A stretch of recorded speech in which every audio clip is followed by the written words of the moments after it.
Assalamualaikum warahmatullahi wabarakatuh.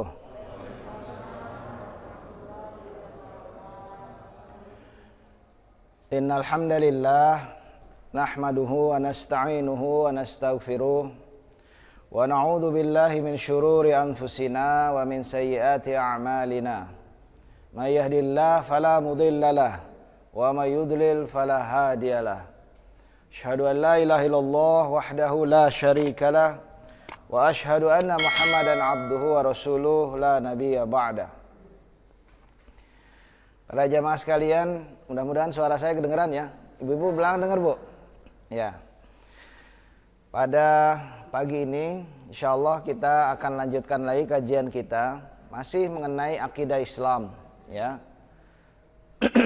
Pada kajian yang lalu sebetulnya saya sudah membahas mengenai kekeliruan beberapa pihak dalam memandang kedudukan Rasulullah Shallallahu Alaihi Wasallam. Karena itu saya ingin mundur dulu sedikit ya, karena kita ini bersyahadat itu ada dua. Makanya disebut dua kalimat syahadat. Yang pertama asyhadu an la ilaha illallah. Kita telah bersyahadat bahwa la ilaha illallah. Tidak boleh ada ilah kecuali hanya Allah bagi kehidupan seorang muslim. Jadi siapapun yang mengaku dirinya muslim atau muslimah, wajib buat dia untuk menghilangkan semua ilah-ilah dalam hidupnya kecuali hanya Allah Subhanahu wa ta'ala.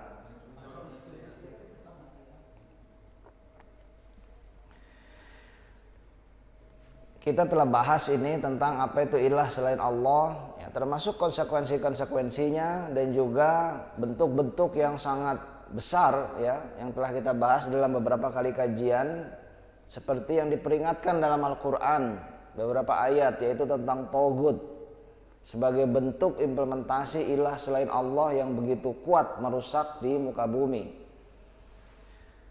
Dan kita telah juga membahas mengenai syirik, sebuah konsep yang antitesis atau bertentangan secara langsung dengan tauhid itu sendiri. Sehingga mustahil seorang muslim yang bertauhid kemudian dia tetap melaksanakan kesyirikan. Artinya ini seperti terang dengan gelap. Ya, kalau terang tidak mungkin gelap ya. Kalau ternyata gelap berarti nggak terang itu. Nah, ini harus kita pahami sebagai sesuatu yang diametral seperti ini. Bapak Ibu sekalian, mungkin kesyirikan juga masih banyak ya terjadi di negeri kita ini, karena memang kebanyakan umat Islam di negeri kita ini berislam karena kebiasaan, tradisi, keturunan dan lain-lain ya, sehingga masih banyak yang belum sungguh-sungguh dilandasi dengan ilmu dan pemahaman. Tanpa mereka sadar, sehari-hari mereka tetap saja melaksanakan hal-hal yang sebetulnya sudah masuk pada wilayah-wilayah syirik tersebut.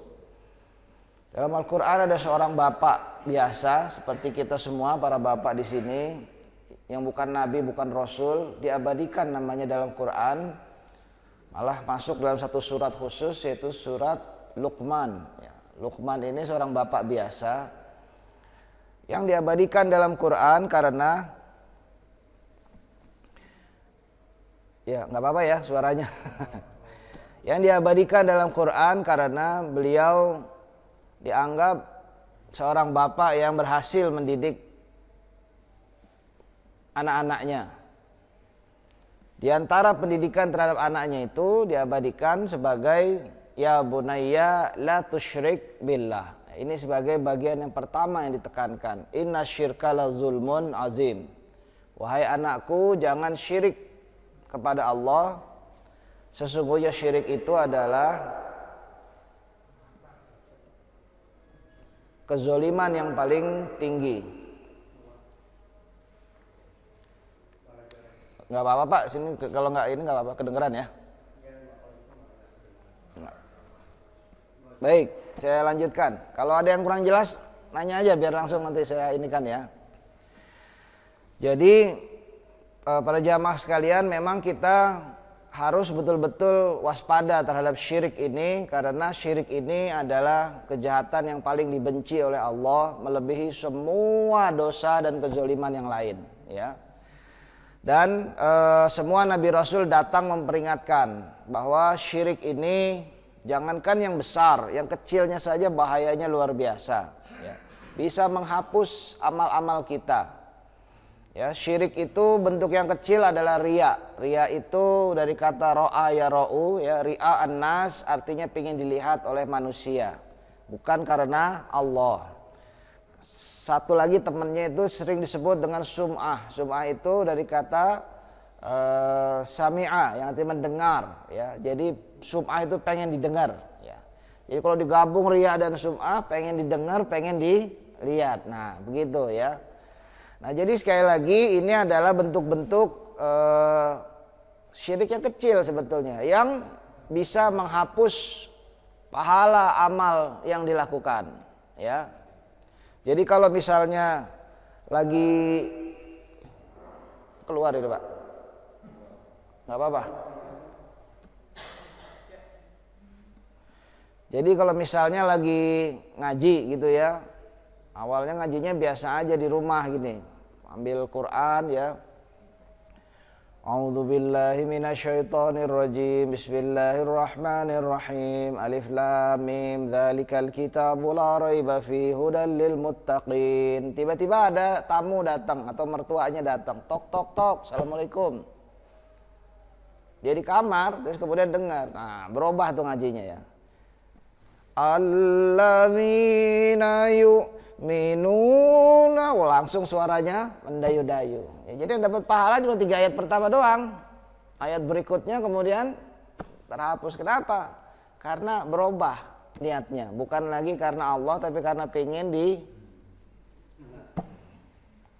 halus, kecil, tetapi dampaknya luar biasa. Ya, itu baru syirik kecil itu.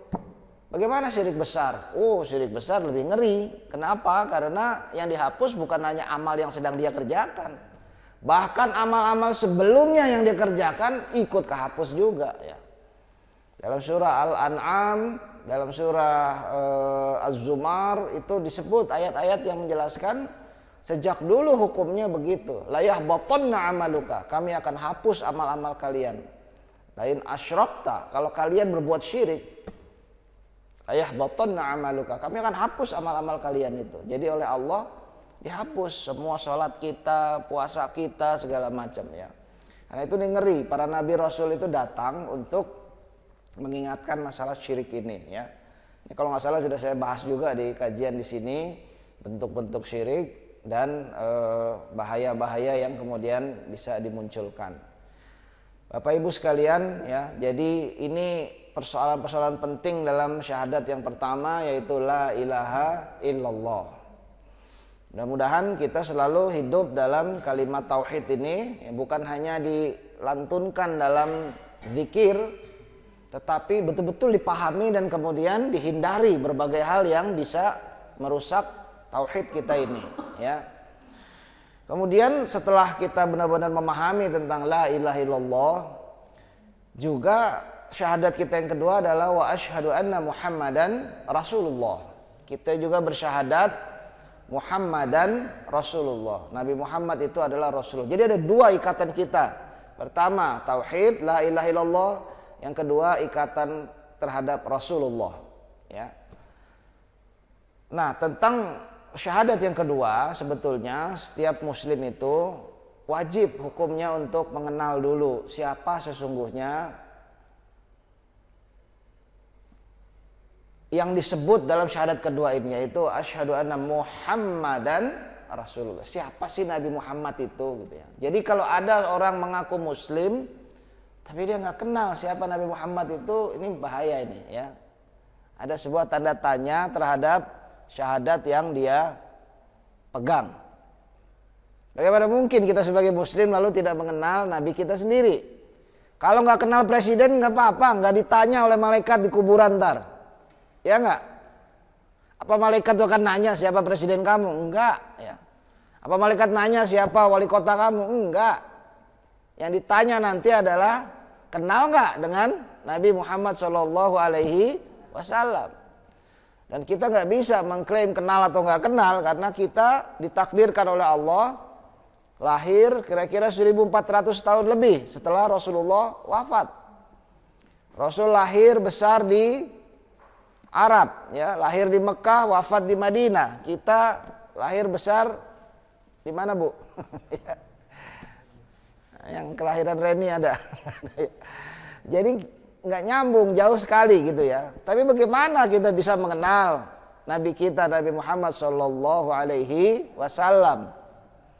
Ya tentu saja melalui berbagai literatur yang ada, hadis-hadis yang sahih yang kemudian menggambarkan tentang Rasulullah. Maka saya menyarankan di rumah kita semua minimal ada satu buku mengenai Nabi Muhammad, ya. Biasanya bukunya itu disebut dengan Sirah Nabawiyah, ya. Sirah Nabawiyah. Terserah pengarangnya siapa saja, baik pengarang dari luar, pengarang dari Indonesia sendiri, banyak bukunya itu, ya. Sirah Nabawiyah, ya. Jadi itu kisah kumpulan tentang Nabi Muhammad SAW dari mulai asal usulnya sampai wafatnya, ya. Dan apa yang beliau lakukan selama hidupnya, terutama sejak diangkat menjadi nabi dan rasul, ya. Periode pertama selama beliau dakwah di Mekah selama 13 tahun dan periode kedua setelah beliau hijrah ke Madinah selama 10 tahun kurang lebih. Nah, Bapak Ibu sekalian, ya, jadi penting bagi kita untuk mengenal secara langsung siapa Rasulullah SAW tersebut. Dan tugas orang tua, ya, kita semua punya anak, punya cucu bahkan, ya. Tugas orang tua adalah yang terpenting selain mengenalkan Allah pada anak-anak, juga mengenalkan Rasulullah kepada mereka. Jadi sumber pertama yang terbaik bagi anak-anak kita untuk mengenal Rasulullah itu adalah kita ini sebagai orang tuanya. Nah, kalau kita orang tuanya juga nggak kenal, apa yang mau kita kenalin ke anak-anak kita? Repot nanti jadinya. Anak-anak harus mengenal Rasulullah. Jangan cuma mengenal idol-idol yang ada di TV gitu ya. Jangan cuma kenal K-pop doang. Jangan cuma kenal bintang-bintang film. Jangan cuma kenal tokoh-tokoh khayal yang ada di film-film misalnya. Jangan, ya, kasihan anak-anak kita kalau kemudian otaknya diracuni dengan hal-hal yang seperti itu terus dan tidak mengenal siapa nabinya sendiri. Nanti kita akan ditanya juga oleh Allah Subhanahu wa taala, sudah belum kita sebagai orang tua ini menjalankan fungsinya? Ya. Sudah ya Allah, sudah saya sekolahin di sekolah Islam misalnya. Nah, ini boleh saja, tentu baik dan sangat baik, ya, menyekolahkan anak kita di sekolah Islam, di pesantren dan lain-lain, ya. Tetapi itu tidak melepas tanggung jawab kita sebagai orang tua. Tetap saja nanti yang dimintai pertanggungjawaban itu orang tua juga. Bapak Ibu sekalian, jadi apa? Tidak ada kata terlambat, ya, buat kita untuk mengenal sang Nabi. Ya, tidak ada kata terlambat. Bagaimana mungkin ini terlambat padahal ini adalah sesuatu yang paling penting. Nggak apa-apa kok kita nggak mengenal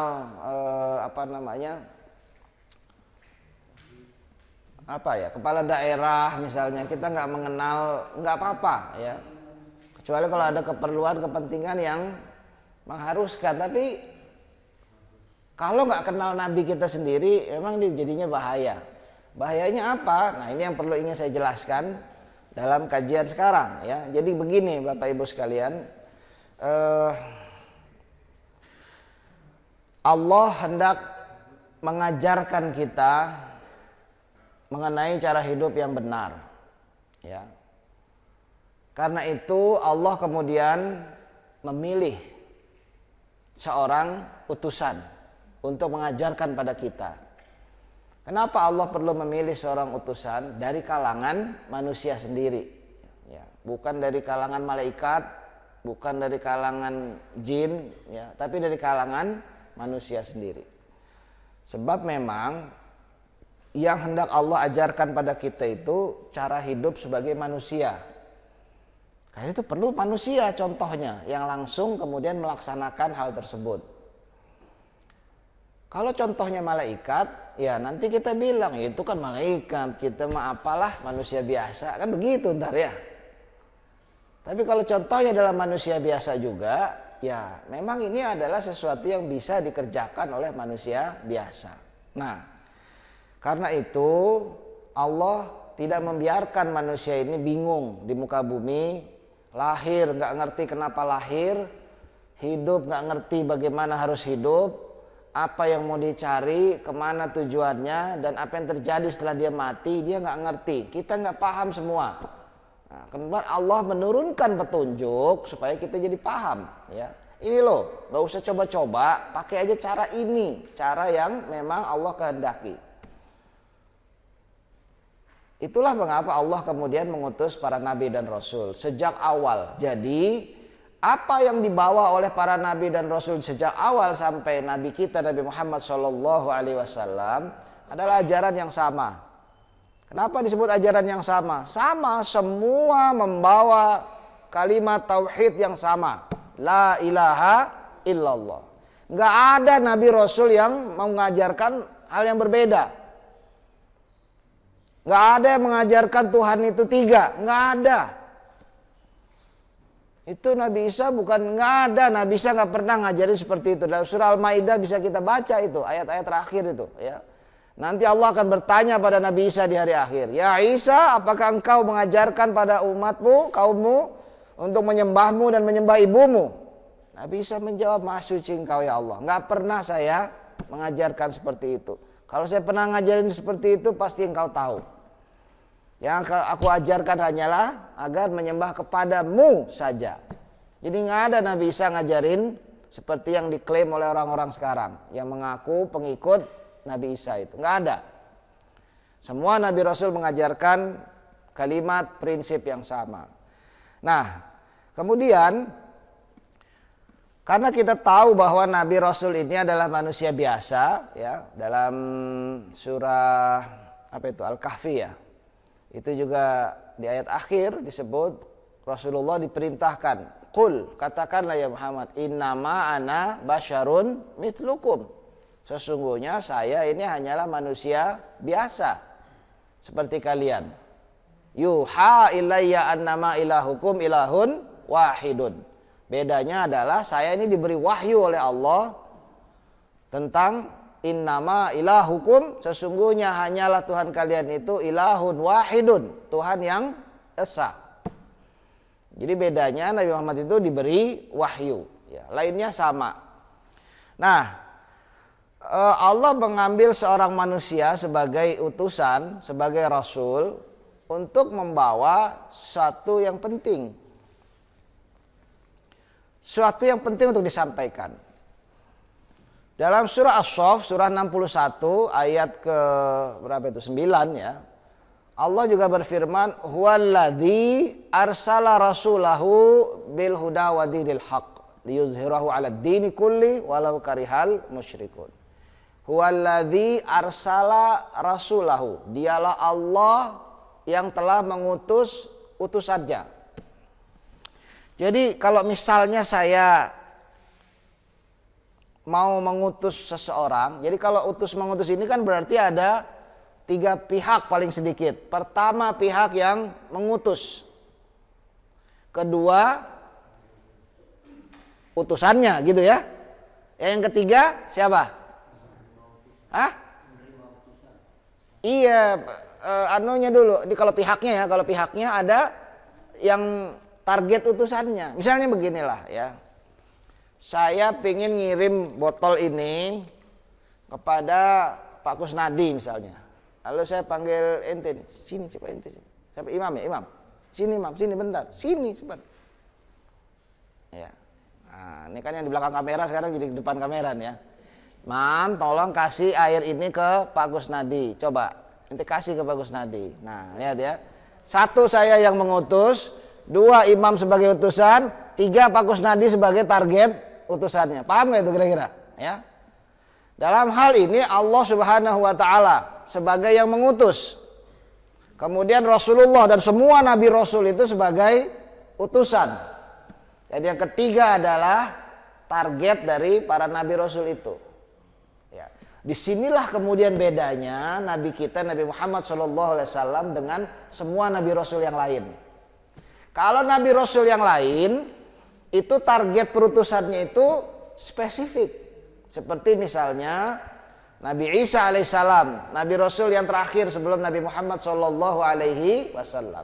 Dalam surah As-Saff itu disebutkan, wa idz qala Isa bin Maryam ya bani Israel inni Rasulullah ilaikum.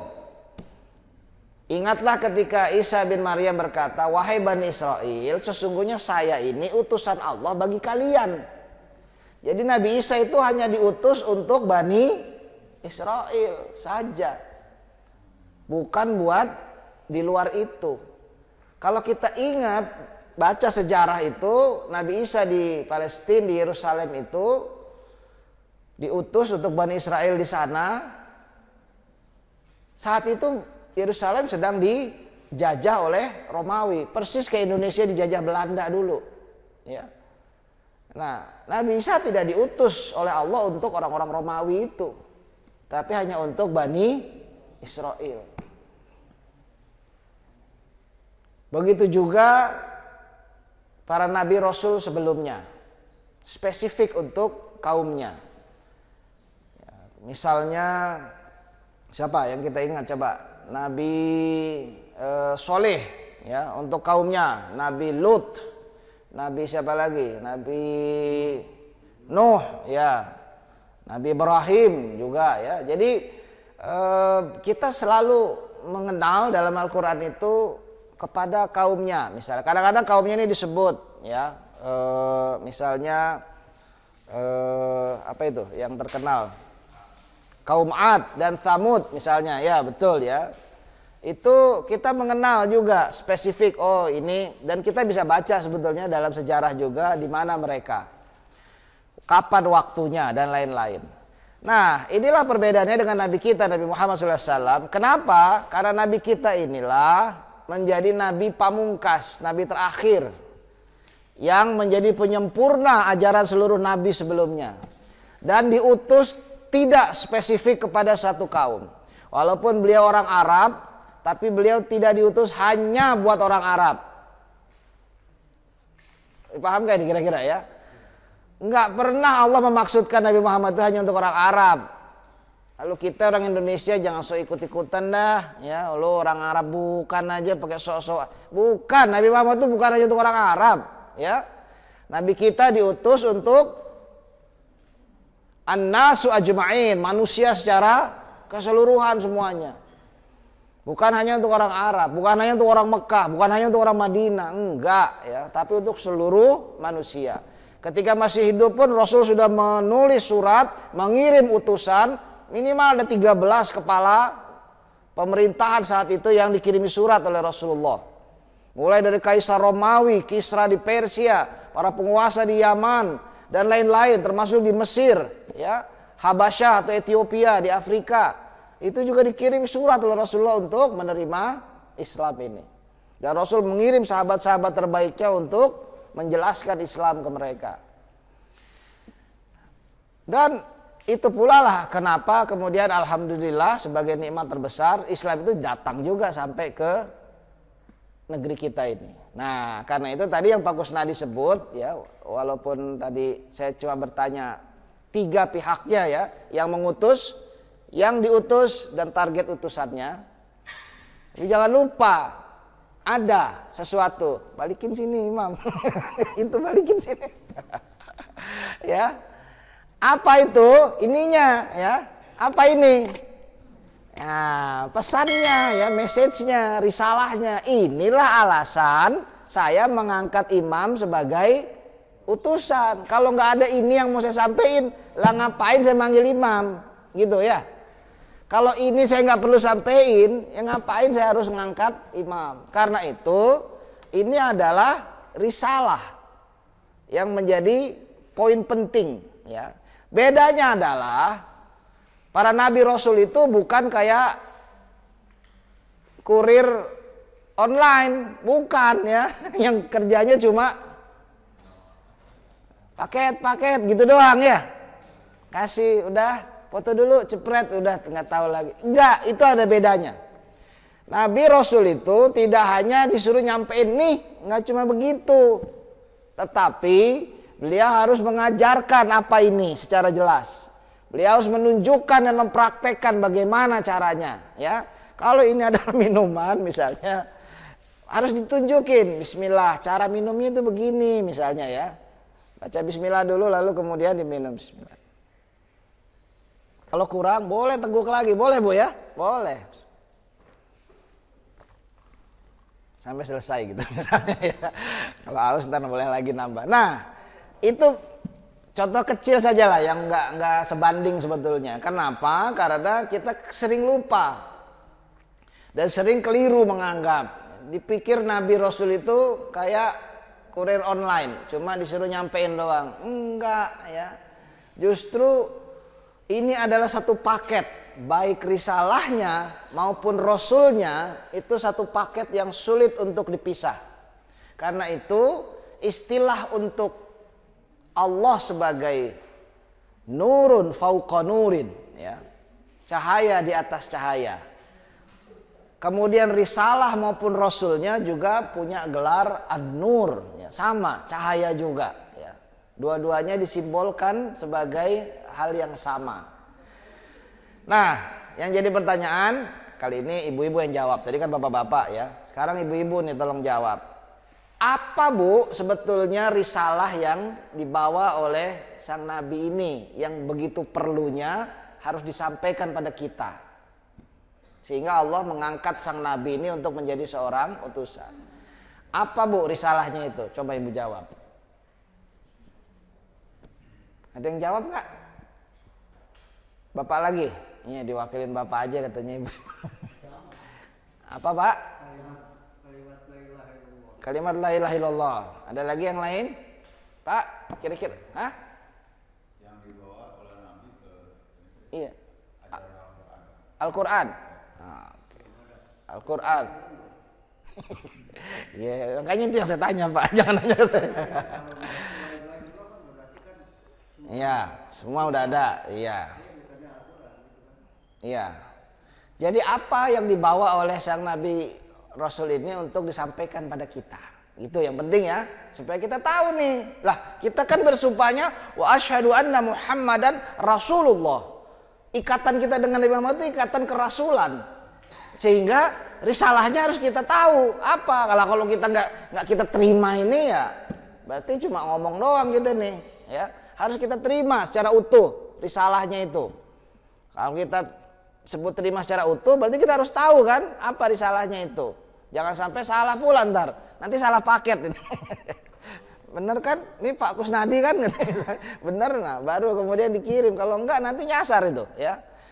Jadi daripada kita jawab berbeda-beda, jawabannya boleh beda-beda ya. Tapi mari kita rujuk saja Al-Quran untuk sebagai jawaban yang pasti benar, ya. Kalau menurut saya, menurut siapapun boleh benar boleh keliru, tapi kalau menurut Quran insya Allah nggak keliru, ya. Tadi jawabannya sudah ada dalam surah As-Saff itu sebetulnya, ya. Surah As-Saff 61 itu. Huwaladzi, dialah Allah, arsala yang telah mengutus rasulahu, rasulnya, bil huda wa dinil haq. Nah, itu risalahnya. Diutusnya itu oleh Allah dijelaskan bil huda wadinil haq. Ini saya mohon maaf ya belum bawa proyektor padahal belum bawa notebooknya padahal Pak Kusnadi udah pesen tuh. Ini udah bisa dipakai ya ininya. Proyektornya ya. Oke ya. Insyaallah deh yang berikutnya ya. Jadi ada dua nih ya. Risalah itu ada dua disebut dalam ayat ini. Bil huda wadinil haq. Dengan al huda dengan dinil haq ya. Memang ada dua Pak disebut, bukan cuma satu, ya. Apa itu al-huda? Al-huda itu secara kata artinya petunjuk, ya. Tapi secara istilah al-huda itu nama lain dari Al-Quran. Al-Quran ini kan punya nama banyak ya. Pertama Alkitab, kedua Al-Quran itu sendiri, ketiga apa lagi coba? Apa lagi Pak?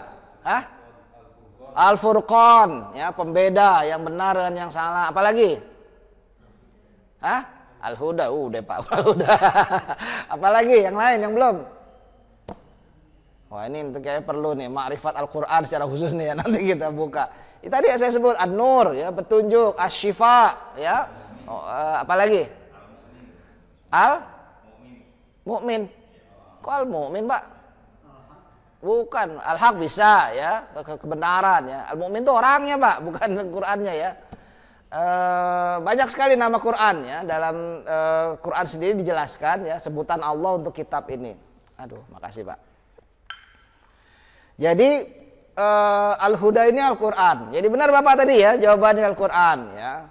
Kenapa perlu Al-Qur'an? Ya karena memang itulah firman-firman Allah, ya, yang disampaikan melalui Rasulullah untuk kemudian diberikan kepada kita semua di sini.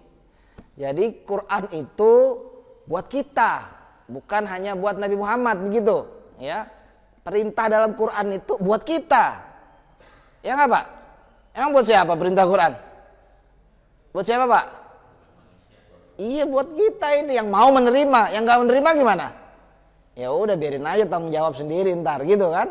Orang Allah juga nggak ngelarang kok. Faman syaa'a falyu'min wa man syaa'a falyakfur. Yang mau silahkan aja beriman, terima itu Quran. Yang nggak mau silahkan aja kafir, tolak aja itu Quran. Allah tidak pernah memaksa, la ikraha fid din. Nabi juga tidak pernah memaksa. Dan nggak ada gunanya dipaksa, ya. Dipaksa-paksa nggak mau juga ntar, ya.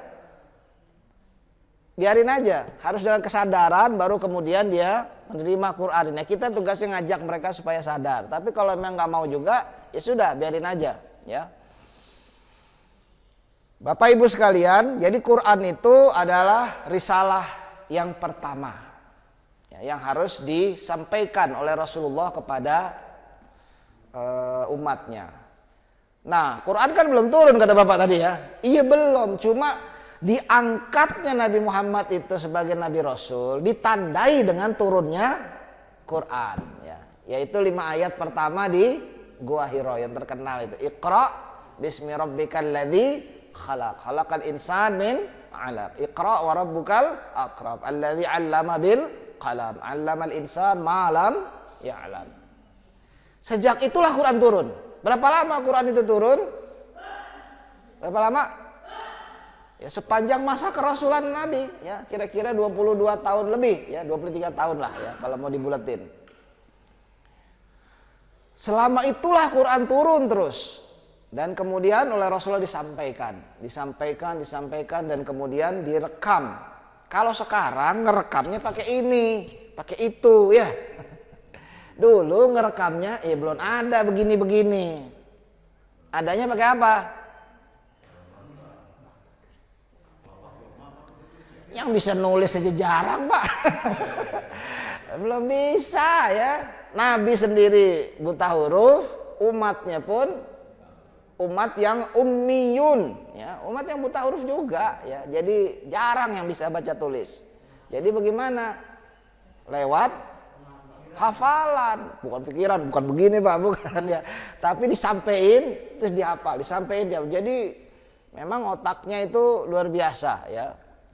Sebetulnya sama otaknya dengan kita juga. Nah, bedanya mereka mengandalkan itu. Nah, kita terlalu mengandalkan yang begini-begini gitu, ya.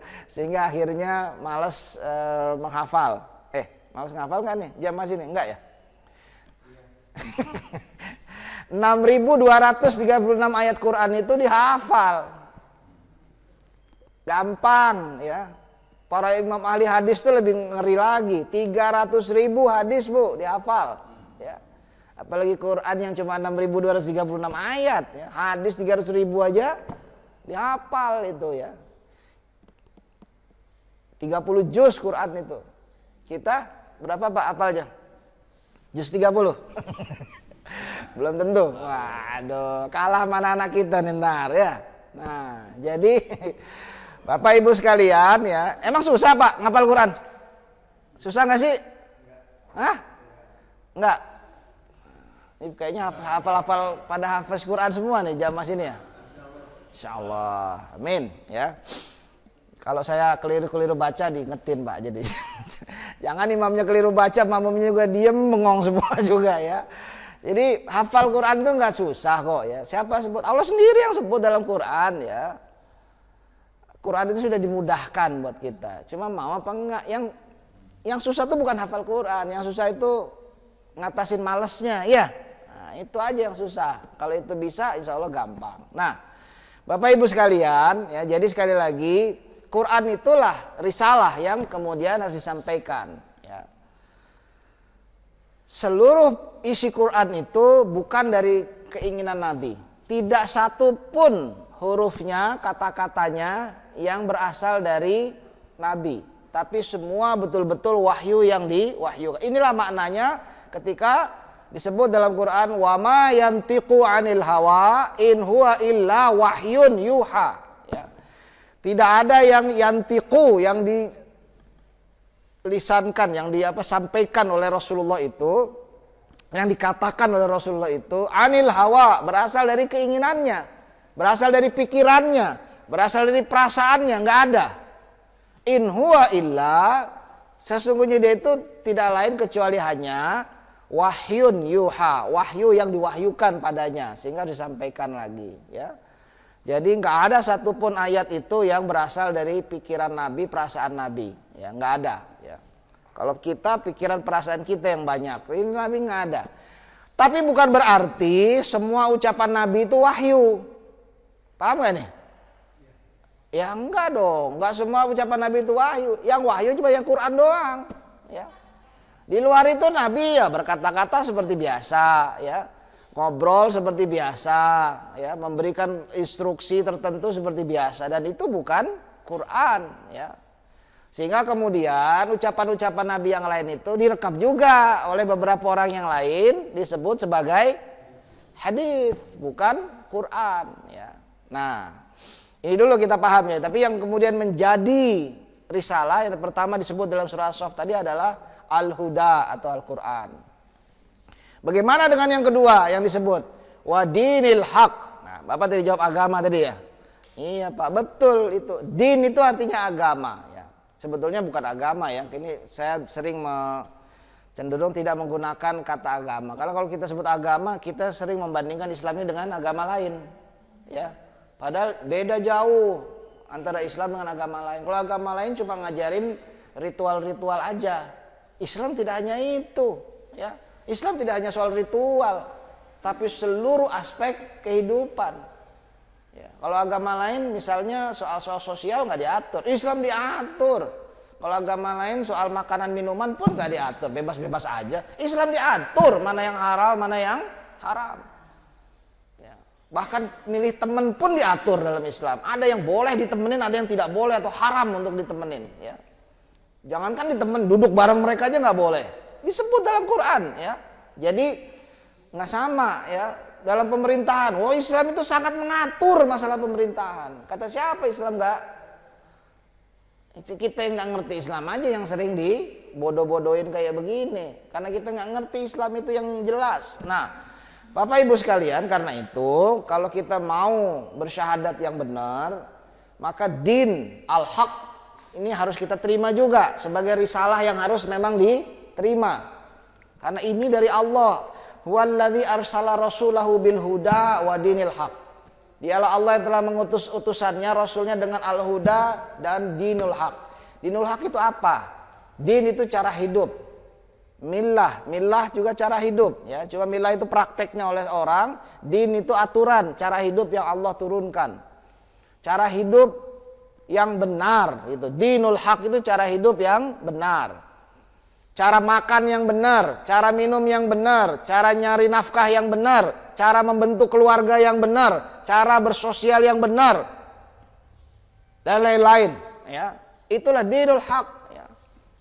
Pendidikan yang benar, itulah dinul haq, dan itulah yang kemudian menjadi message, risalah ya, yang dibawa oleh sang Nabi untuk disampaikan kepada umatnya ya, kepada target perutusannya ini, termasuk kita sekarang. Nah, Bapak Ibu, dinul haq ini bentuknya praktek.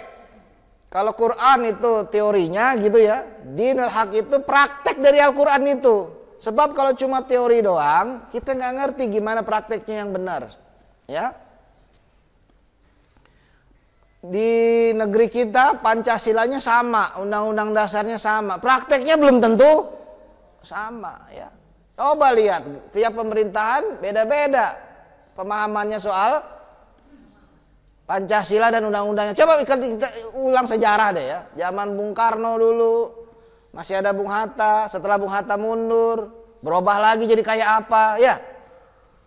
Terus ganti Pak Harto. Lihat 32 tahun Pak Harto itu bagaimana. Lihat itu ya. Terus begitulah dulu sering tuh ada penataran P4 ya. Cuma kalau saya nanya siapa Pancasila sejati di negeri ini, coba sebut siapa. Ada yang berani nyebut? Kita bingung ya, siapa yang disebut? Karena beda-beda. Nah, itu perbedaannya dengan agama ini. Kalau Rasulullah jelas representasi yang sah, yang Allah tunjuk. Bagaimana Quran itu dipraktekkan yang benar, itu Rasulullah. Nah, makanya kemudian satu paket. Laqad kana lakum fi Rasulillah uswatun hasanah. Liman kana yarjullaha wal yaumil akhir.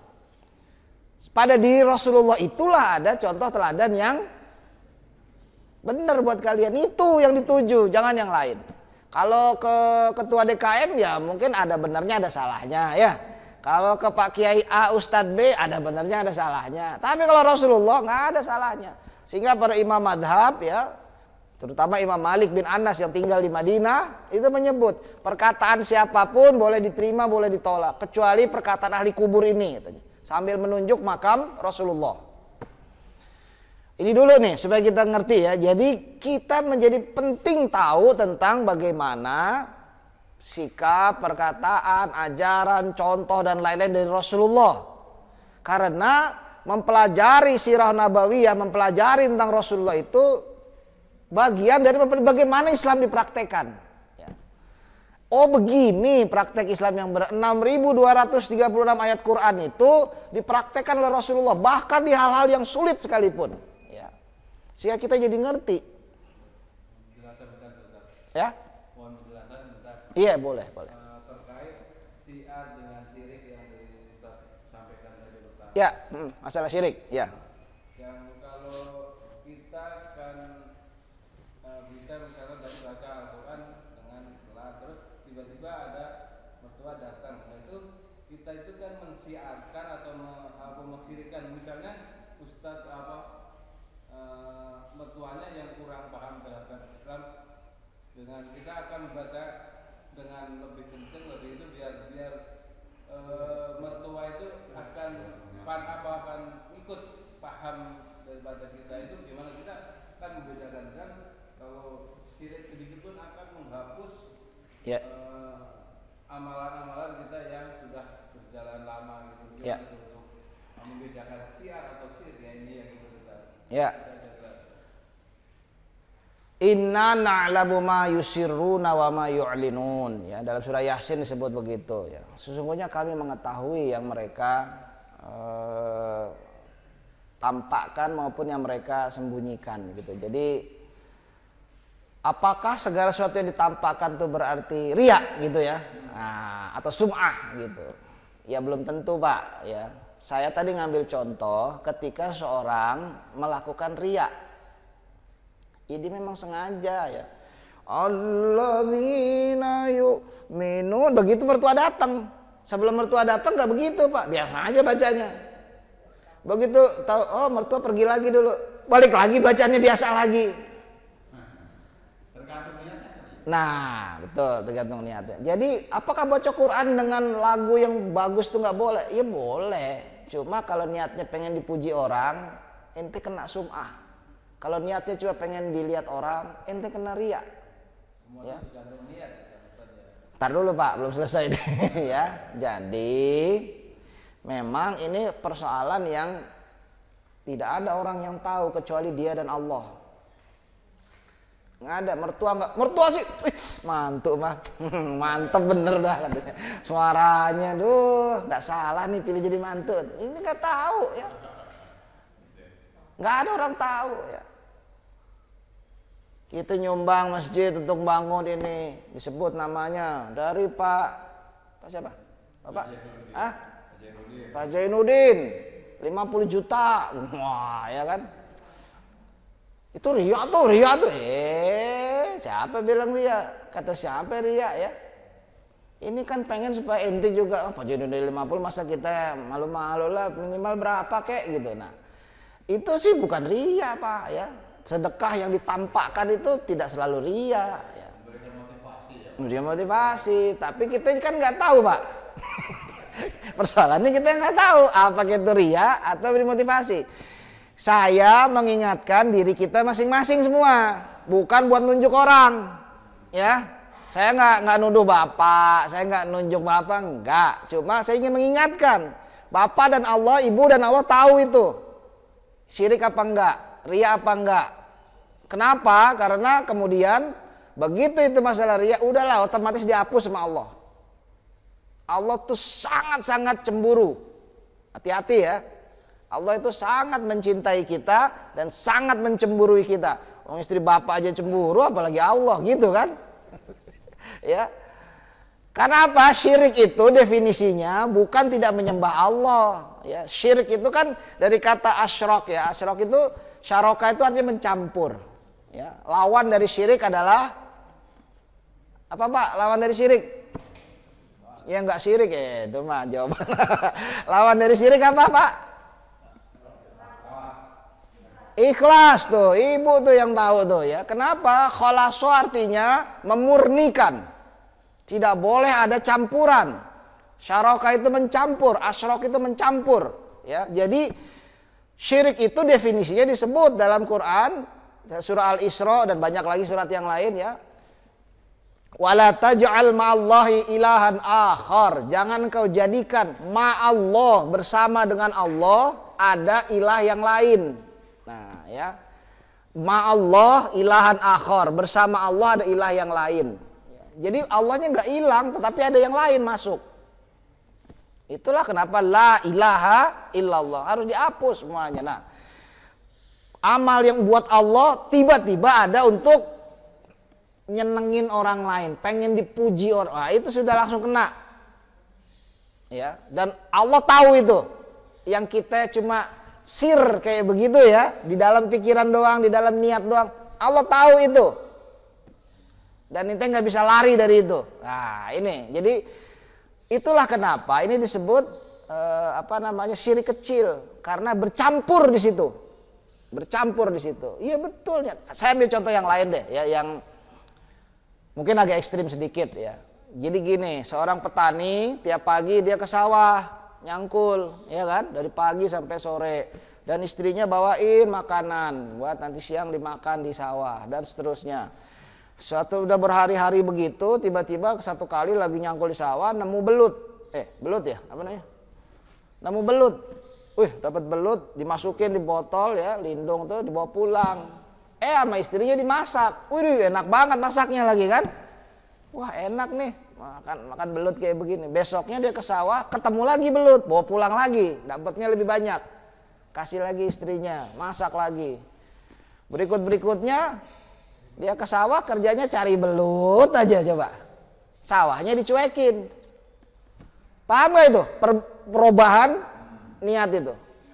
Awalnya mah bener, niatnya pengen memakmurkan masjid misalnya, pengen beramal buat masjid, pengen kemudian segalanya untuk masjid, ya.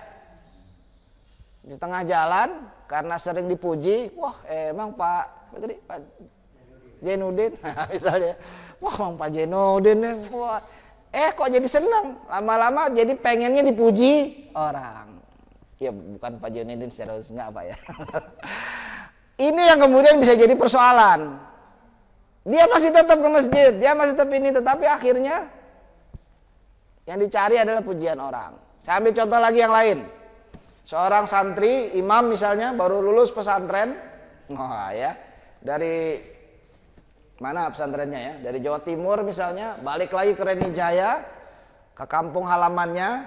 Tiba-tiba dilihat RW 20 ini pada doyan judi semua. Wah, marak judi di mana-mana.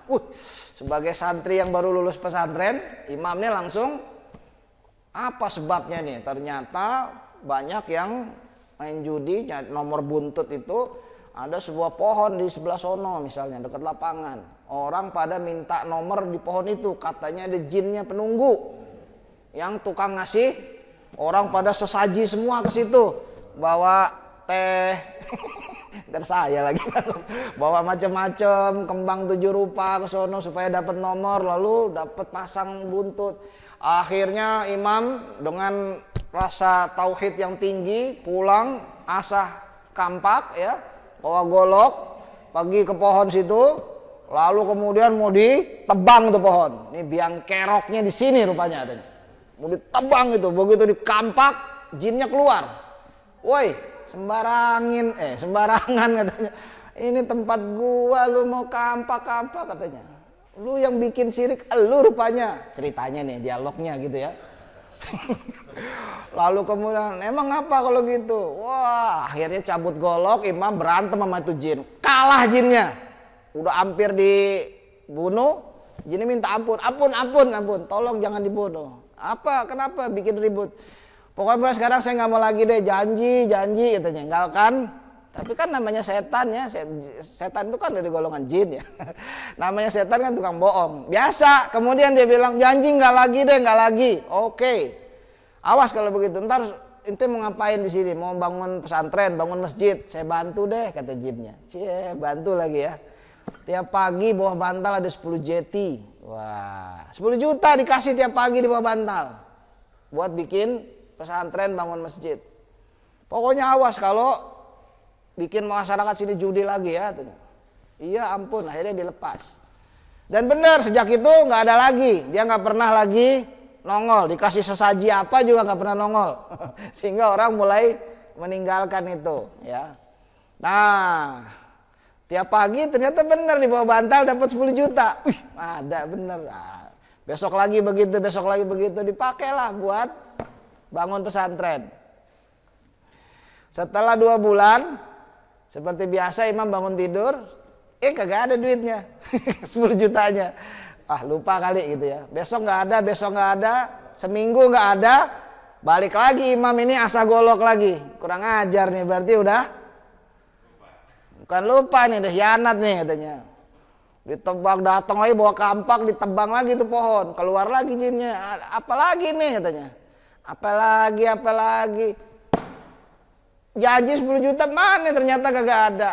Ya kalau gua nggak mau lagi mengapa? Wah, akhirnya berantem lagi. Oh begini, berantem lagi, gedebak-gedebuk. Imamnya yang kalah. Kali ini jinnya yang menang. Terus bentar. Kok jadi saya yang kalah katanya?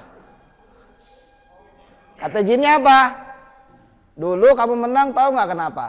Datang ke sini niatnya apa? Mau berantas kesyirikan. Sekarang niat lu apa? Tak duit. Pantes kalah, ngerti nggak? Nah, ya jadi itulah mengapa Rasulullah menyebut dalam hadisnya innamal a'malu bin niat. Tapi tolong jangan salah paham terhadap hadis ini, ya. Innamal a'malu bin niat itu hadis yang muncul dari peristiwa hijrah, ya.